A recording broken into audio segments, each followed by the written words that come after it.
우리는 교회 행전, 또 성령 행전, 또 전도 행전, 이렇게 우리가 이 사도 행전을 이렇게 우리가 이제 깨닫게 되었고, 그뿐 아니라 이 사도 행전을 통해서 이제 성령을 통해서 교회가 어떻게 탄생을 하게 되었는지 이제 우리가 하나하나 이제 보게 될 것입니다. 특별히 박해 속에서도, 박해야 박해, 고통 속에서도 교회가 어떻게 그렇게 성장하고 부흥할 수 있었는지, 또 우리 예수님께서는 오늘 이 사도행전을 통해서 특별히 이 누가라고 하는 이제 저자를 통해서 이 말하자면 교회의 비전, 전도의 비전, 성령의 비전, 이런 부분들을 이제 우리에게 보여 주었습니다.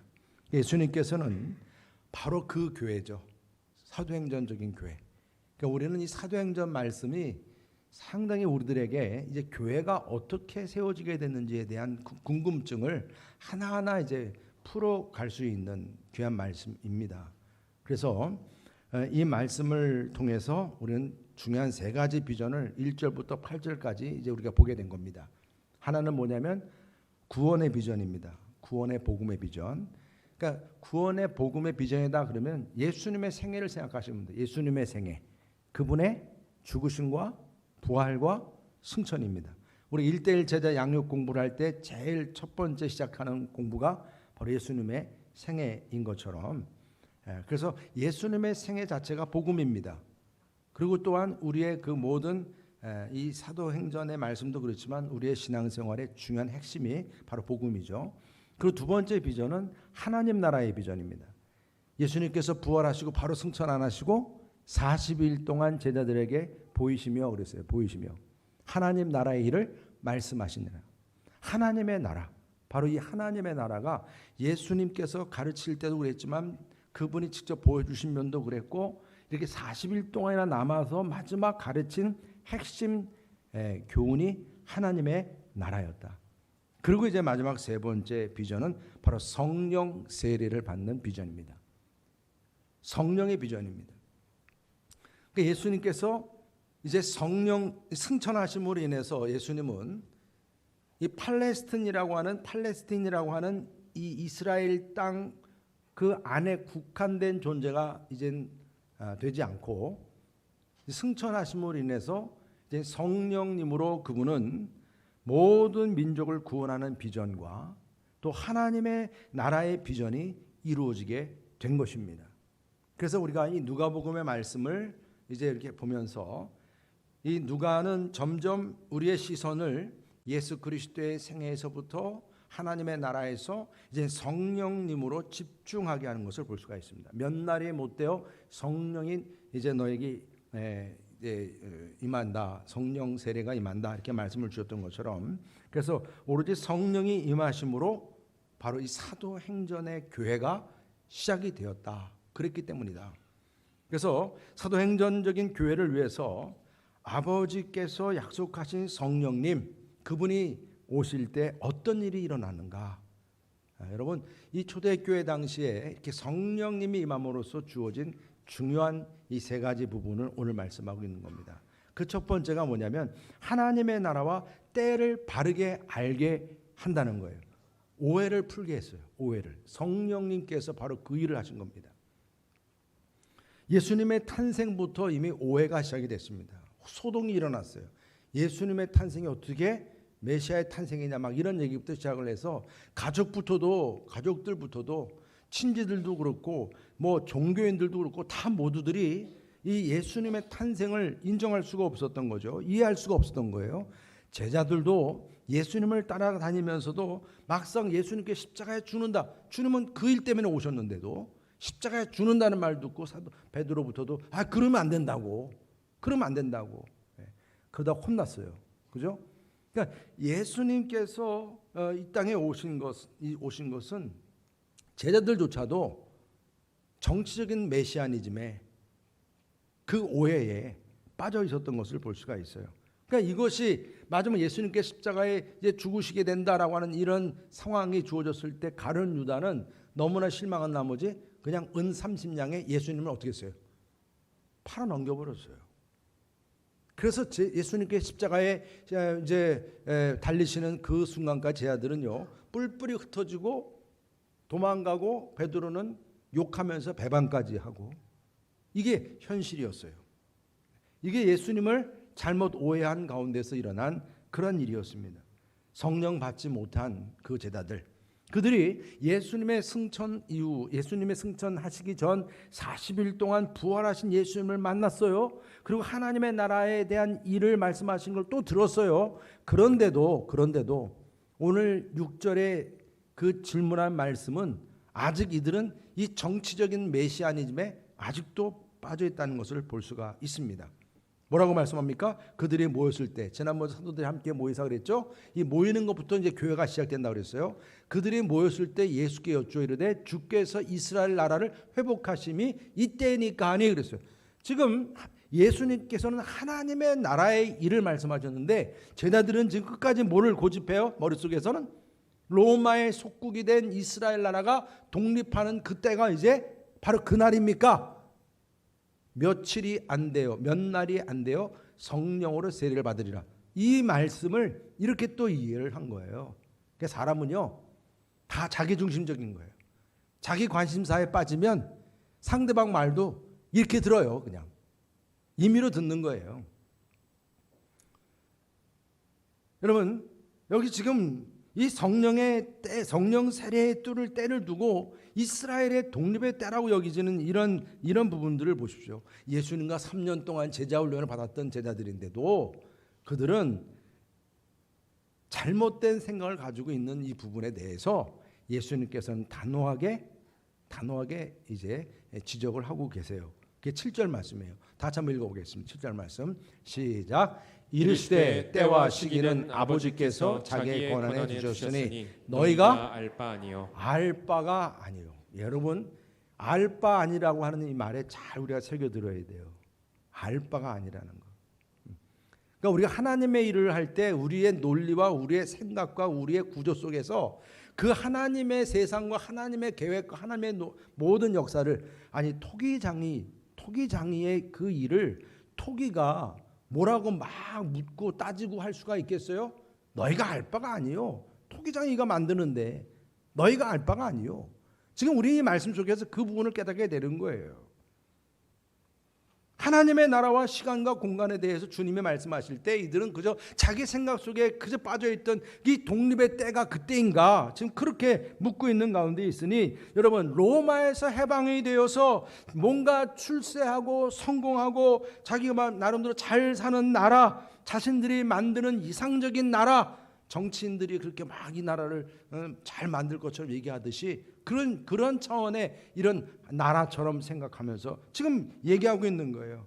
여러분 주님이 원하시는 나라는 뭔가 이렇게 출세하고 병 고치고 뭐 빵이 주어지고 하는 그러한 내가 원하는 나라가 아닌 것입니다. 여러분 하나님의 나라는 우리 하나님께서 정하신 때에 성령님께서 임하시는 하나님의 나라임을 믿으시길 바랍니다. 그러니까 이 말씀을 이렇게 뭐 보통 우리들은 그냥 이게 번역된 한글 성경 말씀을 읽으니까 이 때입니까 그러니까 그냥 똑같은 때로 생각하는데 이거 원어를 이렇게 살펴보잖아요. 원어를 보면 단어가 달라요. 때라고 하는 단어가 다릅니다. 제자들이 말한 때 이스라엘 회복할 때입니까 라고 하는 그 때는 크로노스라고 하는 연대기적인 시간을 얘기해요. 어제, 오늘, 내일, 1년 후 이런 식의 우리 인간적인 시간이죠. 그죠? 우리가 70세, 80세, 90세 이런 식으로 이런 크로노스라고 적어놓고 그 때입니까 그래요. 그러나 예수님께서 말씀하실 때 때와 시기는 아버지께서 자기의 권한에 두셨으니 라고 하는 이 때와 시기라는 이 표현에는 카이로스라고 하는 하나님의 시간이라고 하는 이 때는 우리가 정할 수 없는 시간이에요. 그 카이로스라는 표현을 사용하는 것을 볼 수가 있습니다. 다시 말하면 그 역사하는 시간, 그 때는 하나님의 주권에 담겨져 있는 거지, 달려 있는 거지. 우리가 그 때를 이래라 저래라 할 수 없다는 거예요. 없다는 것입니다. 여러분 우리 안에 하나님의 나라가 임하는 때와 시기는 내가 만들려고 해서 만들어지는 게 아니에요. 내가 정한다고 되는 것도 아니에요. 내가 하나님 나라 만들어야지. 여러분, 아니 어떻게 토기가 자기를 토기를 또 만들겠다고 할 수가 있겠어요?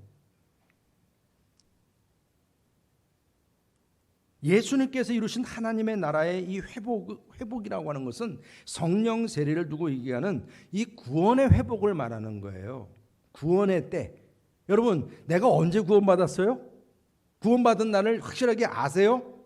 아시는 분도 계세요. 내가 예수를 영접한 그 날이니까. 그냥 모르는 사람도 많아요. 저처럼 어떻게 내가 구원받았어요? 태어나 보니까 예수 믿는 사람이 됐네.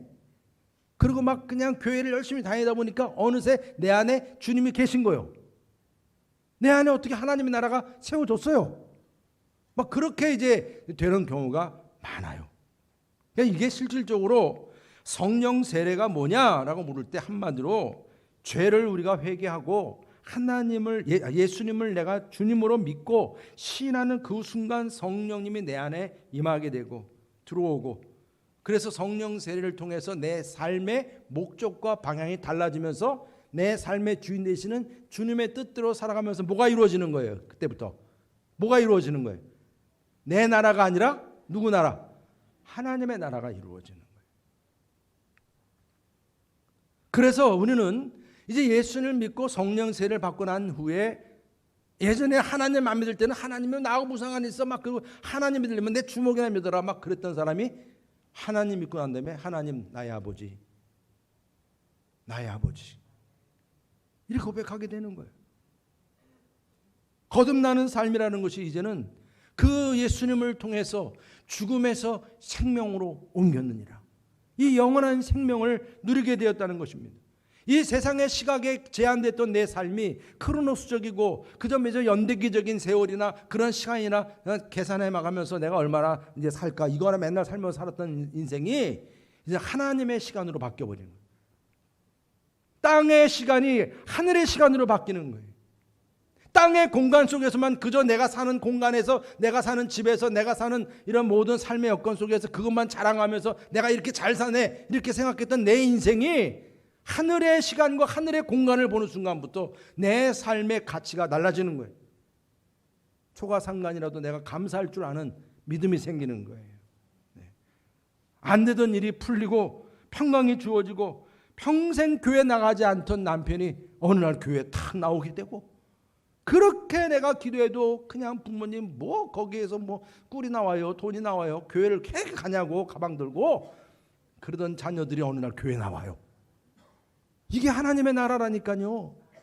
이런 역사예요. 이런 역사. 이 놀라운 사실이 우리의 삶의 체험이 되잖아요. 어느 순간부터 죄 짓는 게 너무나 이제 싫어지기 시작하는 거예요. 옛날에는 죄를 떡 먹듯이 했거든. 양심의 가책도 없었어. 죄 짓는 것이. 살기 위해서는 이것도 필요한 거야. 막 그랬던 내 인생이 어느 순간부터 죄를 짓는 것이 양심의 가책이 일어나고 미안하고 부끄럽고, 그냥 옛날에는 코에서 니나노 같은 그냥 노래만 그저 맨날 불렀다가 어느 날 코에서 뭐가 나와요? 찬양이 나오고 복음성이 나오고, 말하면 맨날 뒷담만 하고 누구에게 나오고 그게 신났는데 어느 순간부터 예수님 믿으세요 입술이 바뀌는 거예요. 이게 뭐예요? 성령의 역사. 하나님의 나라가 임한 거예요. 용서할 수 없는 사람을 용서할 수 있게 되고 사랑하게 되는 거예요. 여러분, 이게 하나님의 나라예요. 여러분, 우리는 우리를 창조하신 하나님 앞에 왜 이래요? 언제예요? 뭐예요? 이렇게 따지고 줄 수가 없어요. 네가 할 바가 아니에요. 그거는 우리가 신앙생활하면서 이러한 경고망동함이 있을 때 우리가 교만이 싹 트는 거예요. 그래서 우리는 주님 안에서 주님께서 성령을 우리에게 내어주실 때 내가 회복이 되고 새로워지고 변화되는 삶이 있을 뿐이지, 주님께 따지고 들 게 어디 있겠어요. 네가 알 바 아니다 그러는데. 여러분, 창조주 되시는 하나님을 내가 정말 믿는다면 하나님의 영역을 함부로 침범하지 않기를 축복합니다. 그리고 그분이 이루시는 하나님의 나라, 그분의 때, 카이로스적인 그분의 때를 존중하고 언제든지 주님께서 나를 부르시면 나를 변화시키고 내게 능력 주신 주님의 그 뜻에 따라 내가 쓰임 받겠습니다. 함께 결단할 수 있는 저 어려움 되시기를 주님의 이름으로 축원합니다. 할렐루야. 그리고 두 번째 주어지는 것은 상상할 수 없는 권능이 주어진다는 거예요. 이 성령의 세례가 우리에게 임할 때 우리 8절 다 같이 함께 읽어보겠습니다. 8절 시작. 오직 성령이 너희에게 임하시면 너희가 권능을 받고 예루살렘과 온 유대와 사마리아와 땅끝까지 이르러 내 증인이 되리라 하시니라. 아멘. 여기 지금 성령이 임하면 하늘로부터 이제 우리가 하늘의 시간, 하늘의 공간, 하늘의 것을 우리가 바라볼 때 하늘로부터 능력이 주어지는데 그게 듀나미스라는 능력이에요. 듀나미스. 이게 다이나마이트라는 말이 여기서 나왔어요. 예, 여러분 하나님의 성령의 능력은 이게 다이나마이트 같다는 다이나마이트. 할렐루야. 이런 다이나마이트 같은 능력이 우리에게 주어지게 되면 이 능력은 우리가 가지고 있는 죄송해요. 이 잠옷실이 지금 공사 중이라. 그 다이나마이트 같은 능력이 우리에게 주어지게 되면 어떻게 됩니까? 이거는 세상적으로 우리가 가지고 있는 이런 지성적인 교양적인 이런 능력과는 비교할 수 없는 거예요. 그런 능력이 주어지는 거예요. 어떤 능력입니까? 사랑할 수 없는 사람을 사랑하게 되고 용서할 수 없는 사람을 용서하게 돼요. 손양 목사님처럼 아니 원수된 자를 양아들 삼는 거예요. 이게 능력입니다, 여러분. 이게 듀나미스예요. 이게 권능입니다. 이게 일어나는 거예요. 이게 일어나는 거예요. 그러니까 여러분 마가복음 말씀에서 보면 뱀을 집어도 해함이 없다. 독을 먹을지라도 죽지 아니하고, 진짜로 독듯이라는 건 아니고 그 정도로 능력이 주어지는 거예요. 병든 자에게 손 얹은즉 나으리라. 여러분 이러한 역사가 일어나는 것입니다. 그러니까 실질적으로 이러한 기적 같은 역사가 필요한 때는 하나님이 그 일을 이루셨어요. 한국 초대교회 때처럼. 그러니까 초대교회 때 이런 역사들이 막 일어나는 일로 인해서 전도의 부흥도 막 일어났던 것을 우리가 알고 있습니다.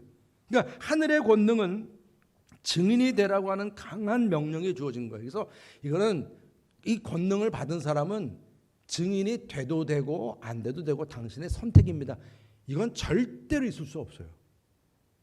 여러분 우리가 오직 성령 너에게 마시면 권능 받고 예루살렘 온 유대 사마리아 땅끝까지 내 증인이 되리라 라고 하는 이 표현은 증인이 될 수도 있고 안 될 수도 있고 그런 의미가 아니에요. 내 선택에 달렸다 그게 아닙니다.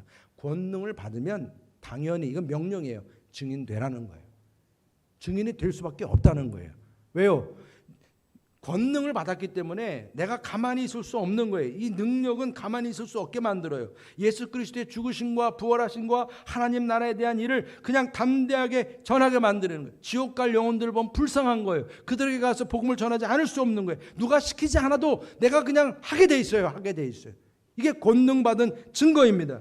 여러분 이러한 권능을 통해서 정말 여러분들의 삶 속에서 내가 더 이상 힘쓸 이유도 없어요. 그냥 걱정할 것도 없어요. 내 안에 이 능력이 사람을 두렵지 않게 만들고 평강도 주고 담대함도 주기 때문에 그래서 그러한 권능을 통해서 정말 하나님의 놀라운 이 증인의 사명 감당할 수 있기를 축복합니다. 여러분 사람들이 돌을 가지고 스데반에게 돌을 던지듯이 아무리 그래도 스데반의 얼굴이 천사와 같다. 천사와 같다. 이게 성령의 권능을 받았기 때문에 그런 것입니다. 예수님도 침뱉음을 당하시고 매를 맞으시고 십자가를 지시고 죽으심을 당하셨다. 이게 예수님. 그러니까 우리는 예수님 믿는다고 하면서도요. 예수님께서 침뱉음 당하고 고난 당하시고 십자가에 죽임 당했다라는 이 말은 마치 나하고는 별개인 것처럼 생각한다니까. 이게 그리스도인들의 문제예요. 문제. 성령의 권능을 받으면 이러한 예수님의 이야기가 내 이야기가 되는 거예요. 내 간증이 되는 것입니다. 내 삶의 모습이 되는 거예요. 이게 진짜 권능이죠. 가짜 권능이 아니라. 그냥 우리는 어떻게 보면 사도 바울처럼 감옥에 갇혀도 야, 저 불쌍하다 사람들이 그렇게 생각할지 모르지만 그곳에서 찬양하고 기도하는 능력이 나타나는 거예요. 여러분 이러한 능력을 말씀합니다. 초대교회 당시에 교인들이 화형을 당하면서도 찬송을 했다 이런 기록들이 있는 것이 어떻게 그게 가능해요? 성령님이 주시는 다이나마이트 같은 능력이 주어졌기 때문이에요. 그렇게 좋은 직업을 가지고 있는데 누가 봐도 저 직업이면 정말 꿀이요 꿀. 뭐 로또라고 그래 로또. 넌 진짜 좋은 직장이야. 근데 어느 날 갑자기 복음을 증거하는 선교사로 나가겠다고. 전도하는 자로 되겠다. 확 한마디로 증인이 되겠다고. 이게 상식적으로 가능해? 근데 가능한 거예요. 왜? 성령의 권능이 그 심령을 뒤집어 놨기 때문에. 여러분 좋은 직업을 가졌든 좋은 학문을 가지고 있든 여러분 돈을 많이 가지고 있어도 이 돈이 여러분 그 내 배나 채우려고 하는 돈이 되면 어떻게 해요? 그거 좀 안타까운 게 어디 있어요 여러분. 돈 자랑할 거 하나도 없어요. 근데 그 돈 가지고 그렇게 여러분 인생의 진정한 가치를 모르고 그냥 그 돈을 가지고 쩔쩔매는 사람들이 많이 있더라고요. 돈인 하나님이 주신 은사라고 하면 그 돈 가지고 바로 뭐예요? 이 권능을 사용할 수 있는 능력의 종으로 쓰임받기를 원합니다. 머리가 좋아요? 제가 진짜 똑똑한 사람들끼리 모임이 있다고 그러더라고. 네. IQ 150 이상 되는 사람들끼리. 근데 그 얘기를 그 사람들 몇 명 얘기를 들어봤더니 진짜 머리 좋은 사람이 이렇대. 책을 보는데 사진으로 찍듯이 다 본대. 착각. 그리고 시험을 보면 다 기억난대. 나도 좀 그렇게 했으면 좋겠어요. 네. 착각 찍는데. 그러니까 법전을 다 외우는 거야 그런 게. 능력이. 근데 그렇게 능력 있는 그 사람이 어느 순간 성령의 권능을 받아가지고 성경을 찰칵 읽고 말씀의 증인으로 변화가 되는 거예요. 아멘도 안 하시네. 여러분 모르는 거예요. 성령의 권능이 임하면 이렇게 하나님의 귀한 자들이 변화가 되는 건 예측할 수 없는 거예요. 여러분 성령의 권능을 받으면 인생의 방향도 바뀌고 삶의 방향이 바뀌듯이. 그러니까 여러분 베드로가 그렇게 두려움에 떨어가지고 예수님 부인했던 베드로가 나중에 십자가 거꾸로 매달려 순교했다는 그 전설적인 이야기지만 실질적으로 성경 말씀에 보면 야고보는 헤롯에게 목이 잘리는 순교도 당하고 인도 가면 우리 선교사님 같은 분들은 첸나이 가면 도마의 유적지가 있어요. 복음 인도까지 가서 하다가 칼에 찔려 순교를 당하고 여러분 이런 많은 이야기들이 그냥 된 게 아니에요. 성령의 권능으로 다 이것이 이루어진 거예요.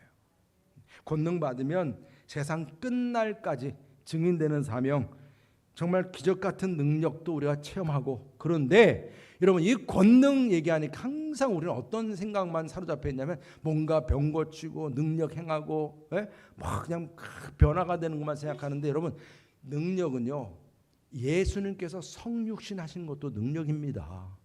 하나님의 높은 자리에서 낮고 천한 그 자리에 오신 것도 능력이에요. 우리의 삶을 통해서 내가 이렇게 세상에서 높은 자리에만 있으려는 사람들이 그게 아니요. 내가 은혜 받고 성령 받으니까 낮은 곳에 가서 사람들을 섬기고 도와주고 봉사하는 그 모습으로 보여지는 것도 이게 헌신의 능력입니다. 여러분 능력이에요. 교회에서 봉사하고 섬기는 일도 그냥 되는 게 아니에요.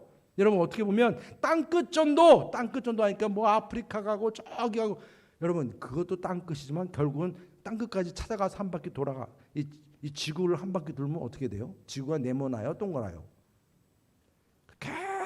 계속 가면 어디로 와요? 땅끝 찾아서 가면 계속 가면 어디로 와요? 어디로 와요? 땅끝이 어디예요? 자기 서 있는 자리로 다시 오잖아. 땅끝이 내 있는 자리가 땅끝이 될 수 있다는 거예요. 우리의 가정이 땅끝이고 우리 교회가 땅끝이고 우리가 같이 만나는 지인들이 땅끝이고 여러분들의 전도 대상자들이 땅끝인데 그들에게 무엇을 보여줘요? 성령의 권능이 나타나야 되는데 그 권능이 그냥 손 얹는 날이라 뭐 병 고치고 물론 그것도 능력이 되겠지만 그들을 낮은 자리에 섬겨주는 능력, 헌신하는 능력 이것이 그들에게 보여지는 거예요. 은혜되는 거예요. 정말 예수 믿으면 저런 거구나. 그들에서 그들이 그 변화에 그들도 여러분들 따라서 교회 나올 수 있길 주님의 이름으로 축복합니다. 할렐루야. 이게 다 능력 아니겠습니까? 우리가 어떻게 보면 복음의 열매라고 하는 것은 이렇게 기적만 행사하는 성령의 권능이 아니라 이렇게 헌신하고 봉사하고 우리 교회에서도 알게 모르게 어제도 우리 여성교원들이 청소한다고 막 우르르 많이 오셨더라고요. 계속 매주마다 이렇게 이제 남성교회도 청소하고 우리 장로님도 청소하고 우리 또 청장년들도 청소하고 이렇게 우리 교회적으로 여러분들이 또 하는 대로 시간대로 허락된 대로 능력껏 성령의 권능으로 이렇게 봉사하고 섬기는 저 여러분 되시기를 주님의 이름으로 축복합니다. 아멘. 그럼 마지막 세 번째 성령의 능력은 땅끝까지로 증인이 된다는 거예요. 그래서 8절 마지막 부분에 뭐라 말씀합니까? 예루살렘과 온 유대와 사마리아 땅 끝까지 이르러 내 증인이 되리라 하시니라. 증인된다. 그러니까 여러분, 우리가 교회는 사람이 모이는 곳이에요. 그죠? 사람 모이는 곳에서는 항상 관계를 맺어요. 보통 한 사람의 관계가 100명 이상이라는데 작은 교회들은 관계를 맺으면 다 알아요, 서로가. 근데 이렇게 몇백 명이 되는 교회들은 최소한 한 사람이 100명, 200명까지는 안다고 그러니까 200명은 서로 다 알게 되는 거예요. 그러면 서로 알면 서로가 서로를 알다가 이게 좋은 관계면 참 좋겠는데 모였다가 보면 뭐가 많이 일어나요? 말이 많아져요. 말이. 근데 말이 진실이면 좋은데 거짓말도 많이 해. 거짓말도 많이 하고 뒷담화도 많이 하고, 그죠? 그리고 막 그냥 그러면서 뭐 이렇게 한담하고. 그러니까 사실 사람들이 모이면 그런 일이 생겨요. 점점 이 교회 안에 친하게 들어오려고 하다 보면 오히려 상처받는 일들이 많이 일어나기도 합니다. 그러니까 여러분, 어떻게 보면 주님께서 이토록 만만치 않은 공동체이기 때문에, 그래서 이 공동체를 세우기 위해서 성령 세례를 받으라 하신 거예요. 성령의 권능을 받으라 하신 거예요. 하나님의 나라에 대한 확신을 가지라 하는 거예요. 구원에 대한 확신을 가지라. 그러지 않으면 금방 몇 마디 말에 다 사람들은 상처를 받고 흔들리고 또 그냥 왔다 갔다 하게 되어 있다는 거예요. 그러니까 여러분, 우리가 권능을 받음으로 인해서 거짓되고 헛된 잡담만 떠들던 입술이 복음의 증인의 입술이 되기를 주님의 이름으로 축복합니다. 여러분, 우리는 이게 해도 되고 안 해도 되는 게 아닙니다.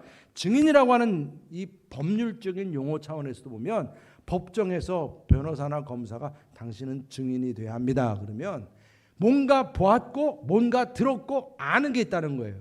그래서 법적으로 콜한 겁니다. 아유, 나는 안 가요. 그러니까 증인되는 기본적인 자격은 보았고 들었던 것이 있어야 되는 거예요. 그래서 그러잖아요. 범죄자들을 범죄할 때 너는 보지 마. 아무것도 안 봤다 그러니까 보지 마. 그렇게 아예 그 자리에 끼지 않게 하는 이유도 있잖아요. 보면 이게 증인이 돼야 되기 때문에. 그래서 증인은 와야 돼요. 법정에 콜하면 나 안 간다고 그러면 어떻게 해요? 경찰이 영장 청구합니다. 강제로 오게 합니다. 그리고 법정에서 거짓말하면 어떻게 돼요? 위증죄로 처벌을 받습니다. 이게 법정에 출두하는 증인의 자세예요. 여러분들은 근데 어떻게 한 거예요? 매일매일 복음의 증인으로 출두를 받으시는 거예요, 여러분. 아멘을 조금밖에 안 하시네요. 와, 여러분, 이게 내 마음대로가 아닙니다, 여러분. 지금 정말 세상 법정에서는 입으로만 증거하는 거지만, 여러분, 우리는 예수 그리스도의 삶을 증거하는 것이기 때문에 우리들부터도 삶이 증거가 돼야 되는 거예요. 삶이 그렇게 증거해야 되는 것입니다. 우리 각자의 땅끝은 멀리 저 아프리카가 아니라 바로 지금 여러분들이 처한 그 자리가 땅끝의 시발점이면서 땅끝의 종착점이기도 해요. 우리가 만나는 사람들에게 내가 어떻게 증인의 사명을 감당하는지, 내 삶으로 어떤 모습을 보여주는지 말입니다. 여러분들의 전도 대상자들에게도 땅끝에서도 능력 있는 증인이 될 수 있기를 주님의 이름으로 축복합니다. 여기 마르투레스라고 하는 이 증인이라고 하는 이 단어가요, 순교자라는 의미도 담겨져 있어요. 다시 말하면 여러분, 이 죽음의 위협이 있으면서도 이 진실을 위증할 수 없기 때문에 제자들이 말입니다. 순교자가 될지언정 주님의 증인되는 사명을 포기할 수 없었던 거예요. 위증할 수 없었던 거예요. 내가 보았고 내가 알았고 내가 들었기 때문에 그런 예수님을 내가 어떻게 모른다고 할 수 있었겠습니까? 여러분, 하나님 나라에 대해서, 주님의 때와 시기에 대해서 오해를 했고 주님을 배반했던 그들이었어요. 그런데 주님의 증인이 되어서 더 이상 이런 유혹에 넘어가면 안 되기 때문에 그들은 정말 진리만을 전하는데 최선을 다했던 것을 우리가 볼 수가 있습니다.